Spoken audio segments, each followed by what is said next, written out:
बिस्मिल्लाहिर्रहमानिर्रहीम, अस्सलाम वालेकुम रहमतुल्लाहि व बरकातुहू। अल्लाहुम्मा सल्लि अला मोहम्मद व आले मोहम्मद। रब्बि इश्रह ली सदरी वयस्सिर ली अमरी वहलुल उक़दतम मिन लिसानी यफ़क़हू क़ौली। आमीन। ख़वातीन हज़रात, आप देख रहे हैं कुतुब ऑनलाइन और मैं हूँ बिलाल कुतुब। मैं आज ख़ुसूसन ये ज़िक्र करना चाहता हूँ और अपने करामत अब्बास साहब अस्सलाम वालेकुम, शाम साहब अस्सलाम वालेकुम, और गैर हाज़िरी की बहुत ज़्यादा हमारी जो है वो क्या कहना चाहिए एतराज़ात जो है वो कबूल करें। हुज़ूर, आज है दुनिया जहान में ना, दुनिया के भी क्या नखरे हैं। आज पता है किस चीज़ का दिन है? शुक्रिया अदा करने का। बड़ी अच्छी बात है जनाब, शुक्रिया अदा करें, सलाम करें ना करें, शुक्रिया ज़रूर अदा करें। मैं तमाम लोगों को ये बिल्कुल दिल की अथर गहराइयों से कह रहा हूँ कि मैं अपने उलमा इकराम का इंतहाई शुक्रगुज़ार हूँ, जो लोग आते हैं और हमें यहाँ पे तालीम भी देते हैं, हमारी रहनुमाई भी करते हैं और हमारी बातों का जो एतराज़ है उसको भी खुले दिल से अपने सीने पे लेते हैं।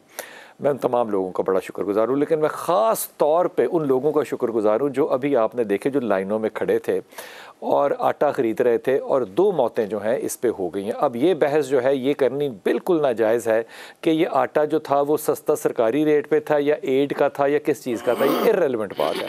लेकिन सबसे अच्छी खबर ये है कि हुकूमत ने कहा है कि 65 या 75 रुपीज़ के दरमियान जो है वो आटा पर किलो मिलेगा। यही खबर सुनते हुए मैं आज सुबह तकरीबन 8 और 8:30 के दरमियान वॉल्टन रोड के ऊपर गया हवाज़ जी, और वॉल्टन रोड पे मैंने क्योंकि वहाँ पे लेबर भी बड़ी बैठती है, रोड्स के ऊपर बहुत ज़्यादा बैठती है, नाले के साथ साथ बिल्कुल, और वहाँ पे शॉपिंग बिलो मिडिल क्लास की शॉपिंग जो है वो अवेलेबल है। वहाँ पे जो आटा था वो 160 रुपए का ब्लैक था, अगर मिलता था तो, वरना था ही नहीं। वो कहते थे जी आटा है ही नहीं। चिकन का जो आज सुबह 8 बजे का रेट था वो 580 रुपये था, जो बीफ है वो था 900 रुपये का। गोश्त जो है वो 1800 रुपये वाला जो था वो ख़रीदा ही नहीं जा सकता क्योंकि उसमें गोश्त था ही नहीं। तो वो जो गोश्त खा जाने वाला गोश्त था वो तकरीबन 2200 रुपये का था। लेकिन अफसोस की बात यह है कि अगर 600 रुपये की चिकन थी तो आपको यकीन नहीं आएगा कि दाल 500 रुपये की थी।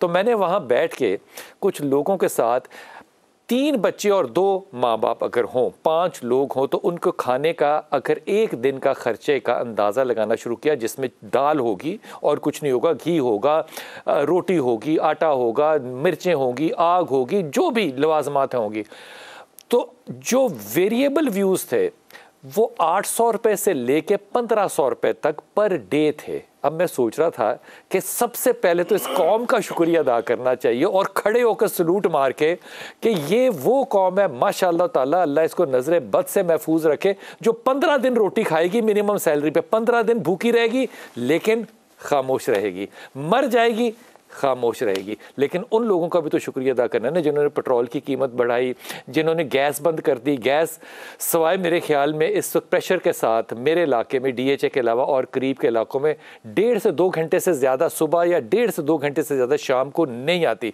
जिन लोगों ने माशाअल्लाह ताला बिजली की लोड शेडिंग बग़ैर बताए जो है वो शुरू की है, और इस वक्त एवरेज जो है वो 4 घंटे की लोड शेडिंग जो है वो कैंट के अंदर हो रही है। जिन लोगों ने माशाअल्लाह ताला इस मुल्क से डॉलर गायब कर दिया, उनका भी बहुत ज़्यादा शुक्रिया अदा करना है। जाहिर है एक उसके ऊपर यहूदी की आंख बनी हुई है तो वो गायब ही होना चाहिए था। इस पर तो फतवा ले लेना चाहिए कि डॉलर होना ही नहीं चाहिए मार्केट के अंदर, आप किसी और बस और तरह से काम कर लें। मेडिसिन जो हैं, जो लाइफ सेविंग ड्रग्स हैं, जनाब जाइए लाहौर में मेयो हॉस्पिटल के पीछे जो मार्केट है वहाँ से आप मुझे लाइफ सेविंग ड्रग्स जो हैं वो या तो अवेलेबल नहीं है, अगर अवेलेबल हैं तो मुझे आप ज़रा रेट बताइएगा उनका कि पिछले 1 साल, फिर 2 साल और फिर 3 साल में वो 3 गुना नहीं 5 से 7 गुना बढ़ गया। कोई है पूछने वाला? मुझे नहीं पता। लेकिन बहरहाल अगर आप में से कोई शख्स जो है वो मेरी तरह लाहौर के कैंट के इलाके में रहता है तो वो मरने से बिल्कुल परहेज़ करे, और मैं आवाम का शुक्रिया अदा कर रहा हूँ। बिल्कुल, आप 1 मिनट मुझे देना है, आपने मरने से परहेज़ करें, क्योंकि अगर आप मर गए और आपके पास सिर्फ कब्र के लिए, मैं जनाजे का, खाने का, कफन का जिक्र नहीं कर रहा, सिर्फ कब्र आपको जाके स्टेशन हेडक्वार्टर से लेनी है तो आपको 7,000 रुपया छोड़ के मरना है, वरना आपकी औलाद जो है वो लोगों से आपके मरने के बाद भीख मांगेगी। भाई मरने के लिए 7,000 चाहिए, बेसिक सैलरी आपकी अगर 20-30 हज़ार है तो मुझे कौन सी खुशखबरी है, लेकिन शुक्रिया कौम का अदा ज़रूर करना है। मर जाएंगे आटा लेते हुए, एतराज़ नहीं करेंगे। मैंने अपने उलमा इकराम से प्रोग्राम से पहले पूछा कि क्यों लोग अवाम जो बाहर नहीं निकलती, क्योंकि अयूब खान ने 4 आने, आज 4 आने का सिक्का अवेलेबल नहीं है मार्केट में। 1 रुपया पता नहीं है सिक्के में कि नहीं है, मुझे तो ये भी नहीं पता, 5 रुपये भी शायद नहीं है, 10 रुपये का मिनिमम सिक्का। 4 आने जो थे, उसकी चीनी बढ़ाने के बाद लोग सड़कों पे निकल आए और अयूब खान को जाना पड़ा। अयूब खान हमारी मर्जी से नहीं आया था, लेकिन जाना पड़ा। हुजूर अक़दस, अगर मैं आधा सच भी कह रहा हूँ ना, आधा सच भी कह रहा हूँ, तो खुदा की कसम इस रियासत में आप मुझे हज़रत उमर ख़त्ताब की वो बकरी या कुत्ते वाली मिसाल ना दीजिएगा। वो बिल्कुल अब ख़त्म कर दें इस माशरे से। इस माशरे में अब कोई ऐसा वजीफ़ा बताएं, कोई ऐसा चिल्ला बताएं कि कम से कम भूख से लोग ना मरें, क्योंकि ज़िम्मा ना आपने लेना, ना मैंने लेना, ना हुकूमत ने लेना है। बिस्मिल्लाहिर्रहमानिर्रहीम। बिलाल भाई, आपकी बातें, आप कह रहे हैं 50% इत्तेफाक करें, मैं 200% इत्तेफाक करता हूँ जो आपने सारी कमेंट्स किए इन बातों के ऊपर। इसके ऊपर तो कोई इख्तलाफ बंदा कर ही नहीं सकता। और जो आपने सिक्के की बात की है ना, हमारे मुआशरे में एक मुहावरा था, तू 2 टके का बंदा नहीं। वो जो 1 टका है ना, उसके पाकिस्तान में 2.5-3 रुपये हो गए हुए हैं, जिनको हम तंज करते थे बांग्लादेश के लोगों को कि 2 टका।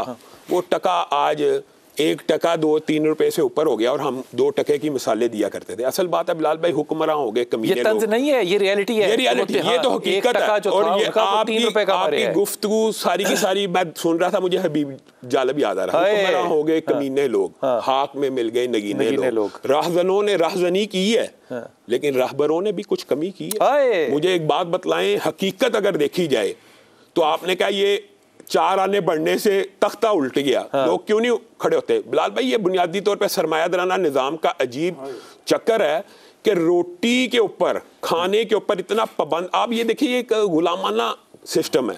बंदे को इतना पाबंद और मजबूर किया जाए कि बंदा कहता मैं एजिटेशन भी नहीं कर सकता। एक दिन एजिटेशन करूंगा तो अगले दिन भूखा मर जाऊंगा। एजिटेशन के लिए भी एक दिन की खुराक तो होनी चाहिए ना। और दूसरी बात यह है कि इनकलाब बहरहाल खूनी तब आता है, मैं दोनों बातों को है।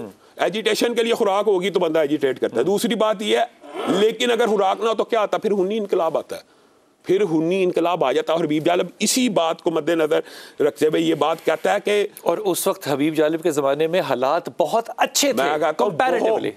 आज के दौर से तो वो हालात बिलाल भाई कंपैरिजन ही नहीं किया जा सकता। वो मैं कहता हूँ पाकिस्तान की तरीक का सुनहरा तरीन दौर था। लेकिन वो ये कहता है रोटी कपड़ा मकान हम देंगे। अवाम को कहता है जब तक आप उठेंगे नहीं, रोटी कपड़ा मकान हम देंगे, अहले मेहनत को शान हम देंगे, इस खिज़ां को मिटाएंगे हम ही, फसले गुल लेके आएंगे हम ही। और इल्लामा इकबाल ने भी कहा था, जिस खेत से दहका को मुयस्सर ना हो रोटी, उस खेत के हर खोशा गंदुम को जला दो।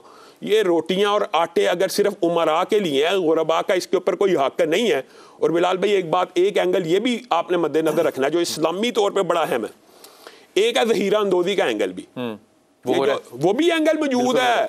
आटे की कमी नहीं है लाहौर में, कम अज कम ज्यादा हो रहा है। हम बिलाल भाई हम मुताले पाकिस्तान में क्या पढ़ते थे, पाकिस्तान गंदुम के अंदर 7वां 8वां मुल्क है, ठीक है। तो आटे की कमी है ही नहीं, एक्चुअली भी नहीं है। और ये आपको मैं बताऊं, इस वक्त मादरत के साथ, इस वक्त ये जो आटे का बहरान है, इसमें सियासत भी इन्वॉल्व है।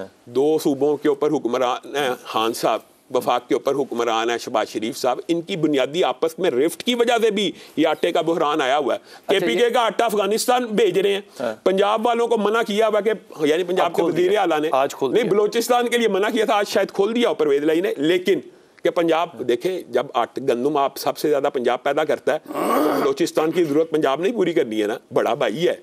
तो बलोचिस्तान तो आटा भेजने पे परवेज लाई साहब ने पाबंदी लगाई हुई है। मैं वैसे बता रहा हूँ, ये बुनियादी तौर पे अच्छा जी, आपको कभी हैरत होती है कि ये अवाम जो है, जो चीज़ खुद पैदा करती है, जिसके लिए ये इस दुनिया में टॉप 10 में है, उसी से भूखी मर रही है? मतलब ये इस्लामी रियासत है। बिस्मिल्लाहिर्रहमानिर्रहीम। बड़ी सैर हासिल गुफ्तगू की बिरादर अजीज़ जनाब शाम ज़हीर साहब ने भी, आपने भी।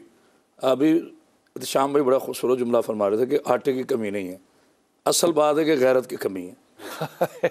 जिस कौम से गैरत रुखसत हो जाती है, उसका जिंदा जनाजा और जिंदे ही की सूरह फातिहा पढ़ी जाती है। गैरत की कमी। जिस मुल्क में कुत्तों और घोड़ों के लिए मुरब्बे हों और गरीब के बच्चे रात सहमे रो कर सो जाएं, उस मुल्क के हुक्मरान के लिए और हुकूमत के लिए सिवाय सूरह फातिहा के मेरे पास नहीं पढ़ा जा सकता। लेकिन इस वक्त कोविड तो नहीं है ना, हमने तो कोविड का दौर भी देखा है। जी ऐसा ही है, बहुत खुश। शाम भाई ने भी हबीब जाफर साहब का शेर पढ़ा, तो मैं 4 मिसरे आपकी हदिया कर रहा हूँ शाम भाई के भी जाती लिखे हुए कि इस गर्ज से कोई मस्जिद व मंदिर न बचा है, इस गर्ज से कोई मस्जिद व मंदिर न बचा है, इस भूख से कोई गौसो कलंदर न बचा है, तू क्या है करामत तेरा क्या आलम गुर्बत, बाजार में बिकने से पैगंबर न बचा है। हाय हाय हाय हाय। बात यह है बिलाल कुतुब साहब भैया जान कि जिस मुल्क में अदल नहीं होगा ना, वहीं पे जमहूरियत का भी कत्ल होगा। अच्छा, इंसानियत का भी कत्ल। मुझे ये बताइए कि अदल होना चाहिए, हुकूमत ठीक होनी चाहिए, तो ब्लैक मार्केट के लिए हमने कोई चिल्ला काटा है कि हम ब्लैक मार्केट करें, खुराक ब्लैक मार्केट करें? जिस तरह कोविड में हमने मास्क ब्लैक मार्केट किए, हमने दवाइयाँ ब्लैक मार्केट की, हमें भी तो गैरत करनी है ना। सर बात तो मैंने पहले जुमले में आप सर्च कर दिया। मेराब व मिंबर से लेकर आज हर बंदा खामोश है, तो उसकी बुनियादी वजह यकीन करे बिलाल भाई, बंदा बोलता ताकत से है। जिन लोगों से ताकत छीन ली जाए वो बेचारे बोलेंगे क्या? ये तो जुबान रखने वाले गूंगे मुआशरे में हम सांस ले रहे हैं। यकीन कीजिए, जुबान रखने वाला गूंगा मुआशरा है, आंखों वाला अंधा मुआशरा है, सुनने वाला बहरा मुआशरा है। हमारे जो इंसाफ करने वाला है वही खामोश होगा, तो फिर कौन बोलेगा? हुजूर अक़दस, मुझे इस वक्त में मुझे बड़ा अच्छी तरह वक्त याद है कि एक ज़माना था हमारे बचपन का कि एक ख़ास किस्म का घी अगर घर लाना होता था ना, तो उसको कपड़े के लिफाफे में लेकर आते थे कि वो लाना जो था ना वो अच्छा नहीं समझा जाता, क्योंकि देसी घी ही होना चाहिए था। दूसरा, वो उसके ऊपर बनास्पति लिखा होता था, तो वो नहीं लाते थे, लेकिन वो छुपा। अब वो खैर मार्केट के अंदर बड़ा आला हो गया। मैं समझता हूँ कि एक ज़माना वो जिसमें कि आप शर्म व हया करते हैं कम किसी स्टेटस की चीज़ को खाने में। दूसरी तरफ अब ये माहौल आ गया कि औरतें, आदमी, बच्चे, मुसलमान, हिंदू, सिख, ईसाई, एक हिंदू भाई हमारे मरे। खुदा की मतलब आप पर्दे डालें, आपके लोगों के अंदर इस्लामी माहौल, औरतों की अलग लाइन होनी चाहिए। और ये औरतों की कौन सी, वो तो एक दूसरे के ऊपर लाइन क्यों होनी चाहिए? वो तो मर रही है खड़े होके। क्यों? बिलाल भाई, बुनियादी तौर पे मैं ये समझता हूँ कि हमने रसूलुल्लाह सल्लल्लाहु अलैहि वसल्लम के अहकामात को भी पसे पुश डाला, और इसका एक एंगल ये भी है, उसको भी ज़रूर डिस्कस करना चाहिए जी, कि जो जिसकी तरफ अल्लामा साहब ने इशारा किया कि ये जो निज़ाम है, ये जो सिस्टम है, इसके ऊपर भी हमें बात करनी चाहिए। लेकिन मैं सिर्फ ज़ख़ीरा अंदोज़ी के हवाले से ना, मैं चंद एक हदीस से सुनन इब्न माजा की पेश करना चाहता हूँ। रसूलुल्लाह सल्लल्लाहु अलैहि वसल्लम ने फरमाया, जो बंदा ज़ख़ीरा करेगा ना, उसके ऊपर अल्लाह ताला कोड़ मुसल्लत करे। बददुआ है रसूलुल्लाह, कोड़ अल्लाह के रसूल की बददुआ। फिर रसूलुल्लाह सल्लल्लाहु अलैहि वसल्लम ने कहा, ज़ख़ीरा अंदोज़ के ऊपर अल्लाह की लानत हो। यानी ज़ख़ीरा अंदोज़ किस वजह है ज़ख़ीरा कर रहा है? और मैं आपको एक बात बताऊँ, ज़ख़ीरा अंदोज़ी मिन जुमला अगर कहे ना, उसमें मैं ये नहीं कहता सारी हराम है, लेकिन जो कमोडिटीज़ ऐसी होती हैं जो खाने पीने की हो, जो इंसान की नेसेसिटीज़ है ना, उनमें ज़ख़ीरा अंदोज़ी हराम है। उलमा का इजमा है, रसूलुल्लाह की लानत है। मजबूरियों को बेचना, हाँ, जो चीज़ आपकी लग्जरीज में आती है। मसाल दे रहा हूँ, सूद के करीब तो रहे। रसूलुल्लाह सल्लल्लाहु अलैहि वसल्लम ने ये भी फरमाया है कि जो ताजर माल उसी दिन के रेट के ऊपर बेच दे, जिस रेट से खरीदा, ज़हीरा ना करे, उसी दिन के रेट के ऊपर चाहे प्रॉफिट पे बेच दे, उसका दर्जा शहीदों के साथ होगा। अच्छा, ये हदीसें जो है ये हमने छुपाई हुई हैं। मेरा ख्याल है कि मुआशरे में जो एक कंसेप्ट है ना, वो ये है कि खंजीर तो हराम है, शराब तो हराम है, लेकिन हराम पैसे से खरीदा हुआ पानी हलाल है, हराम पैसे से खरीदी हुई बकरा हलाल है।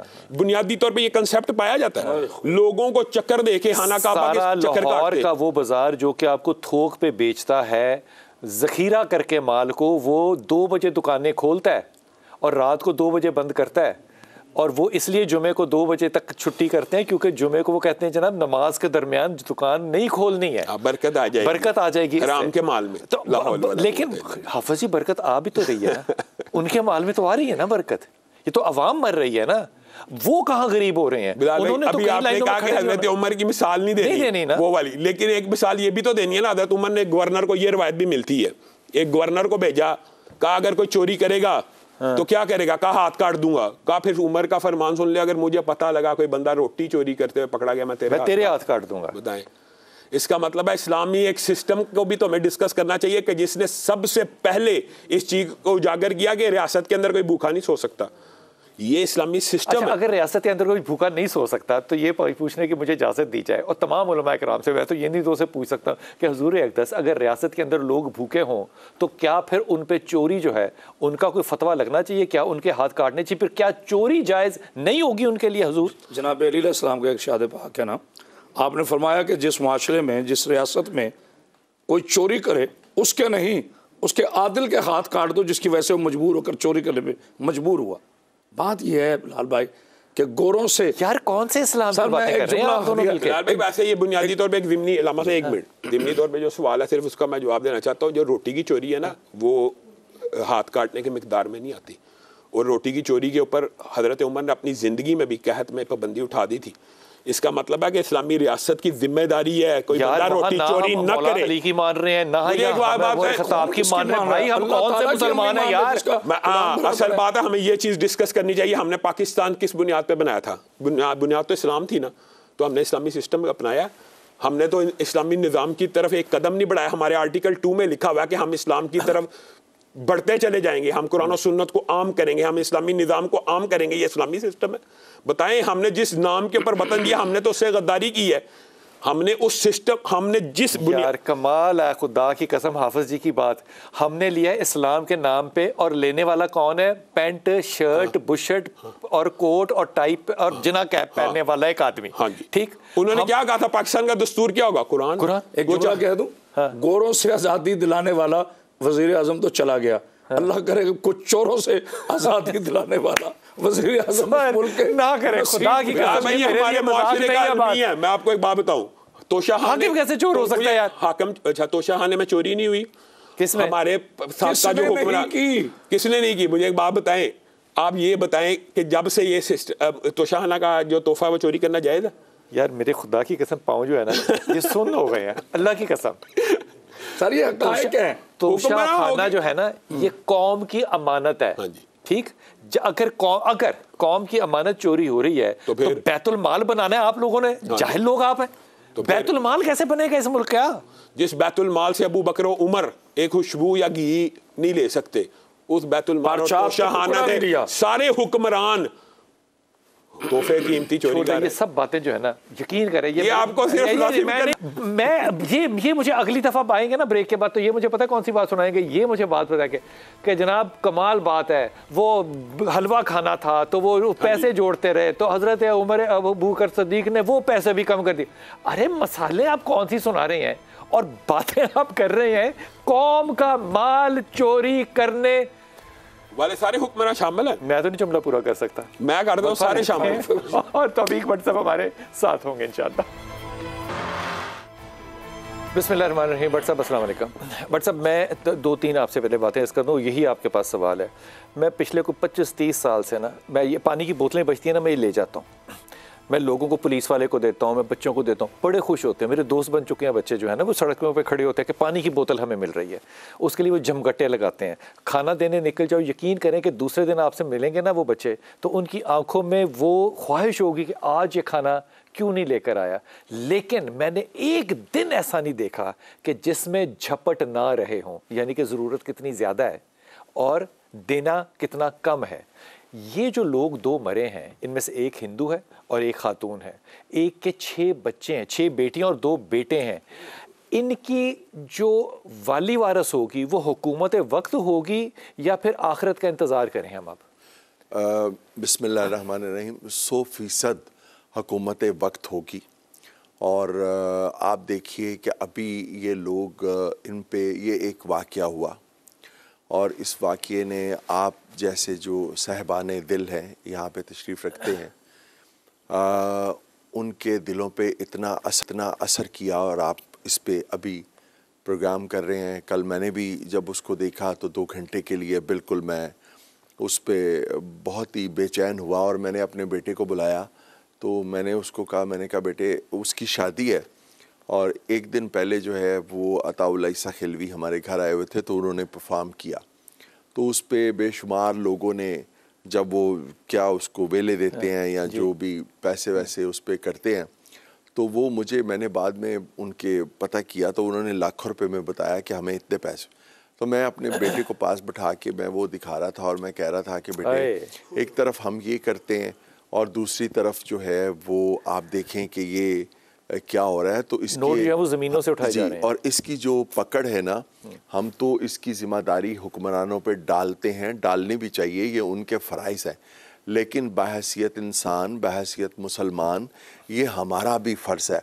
मैं आपको एक वाक़या सुनाता हूँ। ये अभी जो 14 अगस्त गुजरी है, हमारा जो यौम आज़ादी था, तो उस पे मेरे बेटे ने मुझे कहा कि अब्बू ये शादमान चौक में जो है वो मैं आ रहा था तो एक फ्लैग जो है वो पाकिस्तान का जो झंडा है वो बड़ा ख़ूबसूरत मुझे लगा है, तो मेरे पास पैसे नहीं थे, तो उसने बताया जी वो 3000 रुपये का है। मैंने कहा 3000 रुपये का झंडा? कहते हैं हाँ। तो कहता है कि अब्बू मुझे वो झंडा लेना है। तो मैंने कहा ठीक है, मैं आपके लिए झंडा ले आता हूँ 3000 रुपये। और मैंने चंद लम्हों के बाद उससे कहा, मैंने कहा कि बेटा ये आप ये 3000 रुपया है, तो आपके पास 2 रास्ते हैं। एक रास्ता तो ये है कि आप एक झंडा ले आएँ वहाँ से और उसको ये आप अपनी छत पे लहरा दें और अगले दिन फिर वो जब हो जाएगा वो झंडा आप उतार देंगी वो। दूसरा रास्ता ये है, अगर आपने यौम आज़ादी का या पाकिस्तान की जो एक नेमत है उसका सही मानों में मज़ा लेना है और उसको आपने एक शुक्राने के तौर पे उसको आपने लेना है, तो इस 3000 रुपये को ये जो आपके 2 7 क्वार्टर हैं यहाँ ले जाएं और उनसे पूछें कि आपकी कोई ज़रूरत की चीज़ की कमी है, तो उनको वो झंडे की बजाय ना आप उनकी ज़रूरत पूरी करें, आप उनकी ज़रूरत पूरी करें, ताकि ये झंडे से ज़्यादा ज़रूरी है। पाकिस्तान का असल मकसद तो यही था ना, ये दीन के नाम पे बना था, हमारे इस्लाम के नाम पे बना था, ला इलाहा इल्लल्लाह मोहम्मद रसूलुल्लाह का हमने वो किया था। तो उसको अगर हम उसकी रूह के मुताबिक देखें तो ये ज़्यादा ज़रूरी है। तो मैंने कहा ये फ़ैसला आप करें, आपने 3000 रुपये का झंडा लेना है या आपने वहाँ किसी गरीब की मदद तो करनी। आप वो गया, आप यकीन करें कि वो वहाँ पे गया तो उसने मुझे बताया कि मैंने जब उनसे पूछा तो उन्होंने कई चीज़ें अपनी बताई। तो अब्बा वो तो चीज़ें जो है जो उन्होंने बताई हैं अपनी ज़रूरत की, वो तो 5500 रुपये की बनती हैं। तो मैंने कहा ये आप और पैसे लें, आप ये समझें कि 5500 रुपये का झंडा है और आप ये उनमें वो करें। सर, ये किरदार का झंडा अगर इस कौम में लगा होता तो आपको लगता है कि आज लोग जो हैं वो तमाम मुसीबतें काट रहे हैं, वो बिजली हो, गैस हो, पानी हो, कुछ भी हो, आटा हो, मतलब खुदा का नाम ले लें, प्रोटेस्ट क्यों नहीं है? ये देखिए पूरा मुआशरा जो है ना वो बेहिस हो चुका है। वो जो इशफाक अहमद साहब ने फरमाया था ना कि असल जो दर्द होता है वो दूसरों का होता है, अपना दर्द तो जानवरों को भी होता है। तो असल जुमला यार असल दर्द जो है वो दूसरों का होता है, अपना दर्द तो जानवर को भी होता है। अपना दर्द तो जानवरों का भी। तो हम वो जो लोगों के दर्द है ना, यानी मैं आपको अभी एक वाकया सुना रहा था, ये बहुत बड़ी ट्रेजेडी है कि मुझे मेरे एक अजीज़ ने फ़ोन किया कि यार मैंने DHA के फ़लाँ फेस में फ़लाँ ब्लॉक में जाना है और वहाँ पे एक डेथ हो गई है, तो उसकी मुझे ज़रा लोकेशन बता दें। मैं चूँकि दुबई से आया हूँ, बाहर से आया हूँ, तो मुझे कोई रास्ता नहीं पता है।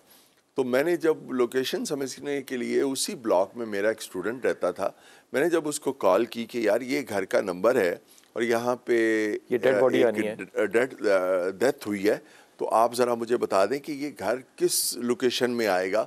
तो उसने जब नंबर सुना तो उसने कहा कि ये तो हमारा एक घर छोड़ के साथ वाला घर है। तो मैंने कहा आपको नहीं पता यहाँ पे डेथ हुई? नहीं पता। कहता नहीं हमें नहीं पता। तो मैंने कहा जाके ज़रा पता करें, कोई गलत फहमी ना हो आपको। जब वो गया और उसने पता किया तो उसने कहा हाँ हमें नहीं पता था यहाँ पे। तो बट साहब ये सारी कौम जो है इस वक्त, ये सारी उम्मत मुस्लिमा पाकिस्तान की, ये DHA में रहती है कि ये 2 बंदे मरे हैं, ये इस कौम के बच्चे नहीं हैं, ये इस कौम के लोग नहीं है, ये इंसान नहीं है कि ये मर गए हैं और हमें नहीं फिक्र कि वो मर गए हैं, और लेते हुए क्या मरे हैं? आटा। सर गुजारिश ये है कि ये तो एक वाकया चूँकि ये मीडिया में आ गया, ऐसे सोशल मीडिया में आ गया, तो हम इस पे बात भी कर रहे हैं, हम इस पे अपने दुख का इजहार भी कर रहे हैं। और जाहिर है कि जो दर्द दिल रखने वाले लोग हैं उनके लिए तो एक बहुत बड़ी ट्रेजेडी है। लेकिन क्या आप अंदाज़ा कर सकते हैं कि इस तरह के सैकड़ों हज़ारों वाक़यात जो हैं ऐसे होते हैं जो ऑन एयर नहीं होते, जो हमारे सोशल मीडिया में नहीं आते। ये आप यकीन करें कि सिर्फ यही जवाब होगा कि हम बेहिस हैं, बस मैं ये कहता मतलब ये जनाजा जब बनेगा, ईमानदारी से खुदा की कसम एक जमला बताइए, ये जब जनाजा बढ़ेगा और कुछ लोग आएंगे वहाँ पे अफसोस के लिए, ये जनाजे में शमूलियत के लिए आते, पूछते नहीं जी ए किमें मौत हुई भाईजान, ए किमें मरे, क्या बताएंगे? आटा लेंदे होए होए होए होए सर, यार शर्म से नहीं मर जाना। मैं भाईजान आपको एक बात बताऊं, आटा लेते मर गए। अब आप देखिएगा कि ये सोशल मीडिया पे आया है, शाह जी जो आटा लेते मर गया उसका कफन कैसे आएगा? अभी भाईजान आप देखिएगा कि जो आटा लेते हुए मर गया ना, उसके अभी वो चले जाएंगे उसके घर में नुमाइशी किस्म के लोग, और वो फोटो सेशन होगा, और वो सारा, और वो एक शेर है मेरा, पता नहीं वो अब मुझे सही याद नहीं आ रहा, कि अब उसकी कब्र पर लंगर चढ़ाया जाता है, बसेरा फाकों का जिस आदमी के घर में रहा। हाय हाय हाय हाय हाय हाय हाय। अब वहां पे देखें तकसीम होती हैं। बट साहब फिर आप सच बोलना बंद कर दें, इस माशरे में आप सच बोलना बंद कर दें, आप निशानदेही करनी बंद कर दें, क्योंकि अब हमने 65 रुपए किलो आटे के पीछे मरना है, जो कि आज मैं सुबह मार्केट में बता रहा हूँ वॉल्टन रोड पे 160 रुपए का दे रहा था वो।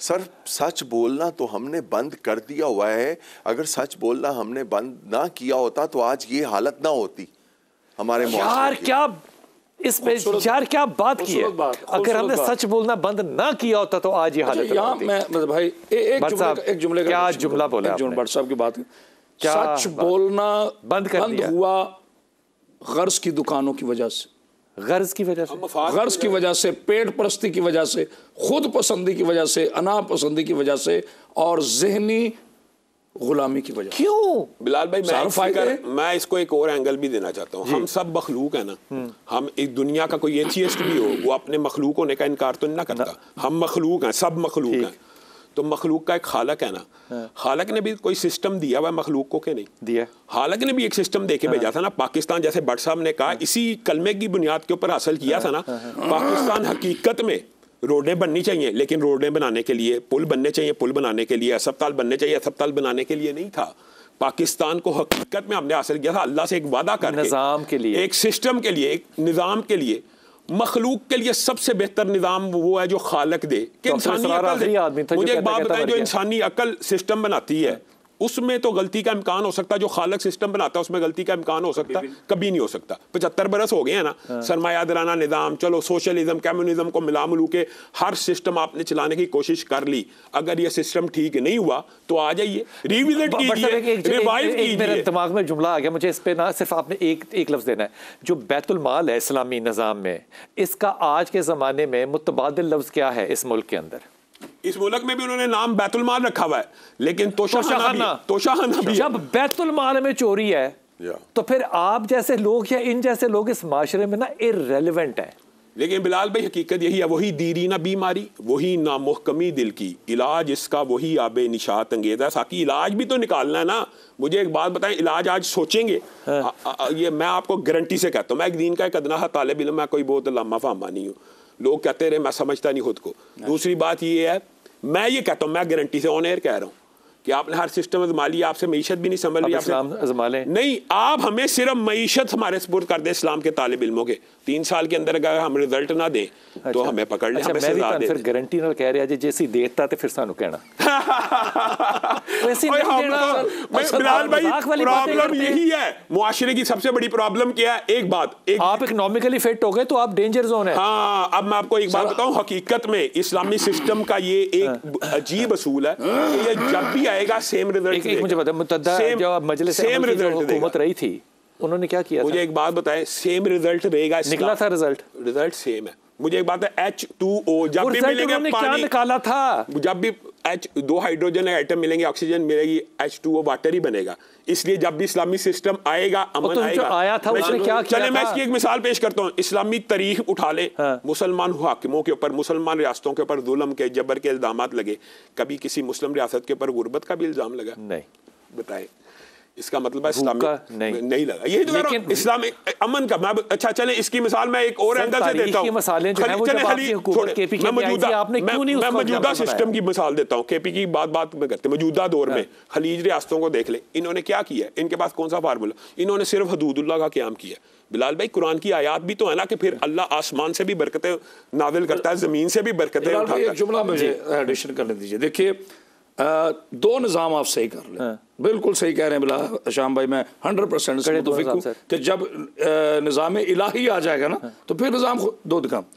इस मुल्क में मैं भी रियासत पाकिस्तान की बात करूँ, वैसे तो ये आलमगीर बात है, शिया सुन्नी देवबंदी नक्शबंदी बरेलवी हम ये बन रहे हैं, मुसलमान बनने की ज़हमत नहीं की। इससे इकोनॉमी ठीक हो जाएगी, आटा सस्ता हो जाएगा। मेरी बात पूरी होने दे।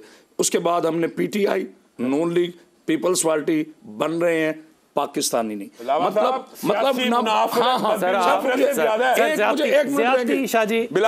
का नाम ले, जी का नाम ले, मैं एलानिया कहता हूँ सियासी मुनाफरत मजहबी और फिरकावाराना मुनाफरत से ज्यादा हमारे माशरे में कराची में हर रोज 40 कत्ल होते रहे। एक बानी इस्लाम है, एक बानी पाकिस्तान है, दोनों में से कौन किसका फॉलोअर है, क्या मान है? एक सेकंड।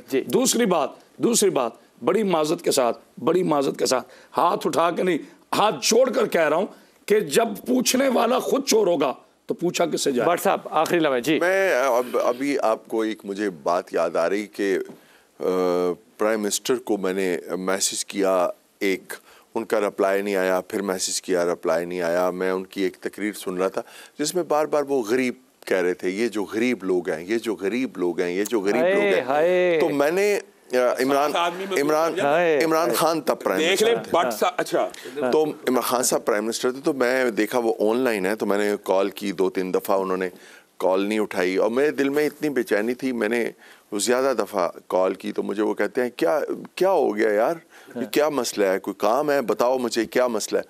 मैंने कहा जी बहुत ही ज़रूरी काम है, अब बताएं। मैंने कहा जी काम ये है कि आप बार बार लफ्ज़ इस्तेमाल करते हैं गरीब का, आप लफ्ज़ इस्तेमाल किया करें मुस्तहिक का। ये मुस्तहिक लोग हैं, हमने इनके हक मारे हुए हैं, बेशक आपने इनके हक मारे हुए हैं, इनको गरीब मत कहें, ये मुस्तहिक है। हमने अच्छा आपने फिर सुन लिया ये मुस्तहिक का लफ्ज़? जी आपने मुस्तहिक का लफ्ज़ फिर सुना? कभी भी नहीं। मजलूम लोग मुस्तहिक लोग हैं, खुदा का इस्लाम से जब पूछा गया भाई हमारा मुआशिरा जब कोई नहीं बोलता तो आप क्यों बोल रहे हैं? उन्होंने कहा क्या इनकी रगों में खून अली है, क्या असर शिर बतूल है, क्या तरबियत रसूल अल्लाह है? खून बोलता है बिलाल भाई, खून जिसका भी हो बोलता है, और ये खून का बोलना रंग लाएगा। एक बात और कहना चाहता हूँ आखिरी जुमले में, हम वैसे तो आम नमाज के अंदर भी मौलवी को कहाँ खड़ा करते हैं आगे, लेकिन हमने दीन के रहनुमाओं को, हकीकी दीन के रहनुमाओं को हमने नबी का वारिस नहीं समझा। ये माँ बाप को यार ये नहीं है मामला है बिलाल भाई, नहीं मानते इस निज़ाम को। वो भी ये आटे 150 रुपए के ऊपर एक मौत आ जाए ना तो बदलनी चाहिए, लेकिन इनकलाब लाने के लिए भी तो घर में रोटी होनी चाहिए कि नहीं। मैं आखिरी बात आपसे ये कहूँगा कि देखें ये जो कफ़ार हैं या जिनको हम गैर मुस्लिम हम उनको कहते हैं या जो भी उनके, मैं आखिरी आपसे, नॉर्वे में एक मेयर थी, वो जब अपने ओस्लो की वो जब अपने साइकिल पे वो जा रही थी तो एक वो बिल्ली का बच्चा जो है ना वो उसकी साइकिल के नीचे आके तो वो मर गया। तो उसने रिजाइन कर दिया कि एक जान मेरी वजह से चली गई, जानवर है, नहीं मैं जान। लेकिन मुल्क जो है वो ये है कि गरीब में और मुस्तहिक में फैसला करने का जिन हाकिमों के अंदर ज़र्फ ना हो, फिर बस दुआएं पढ़ें और इन्ना लिल्लाह।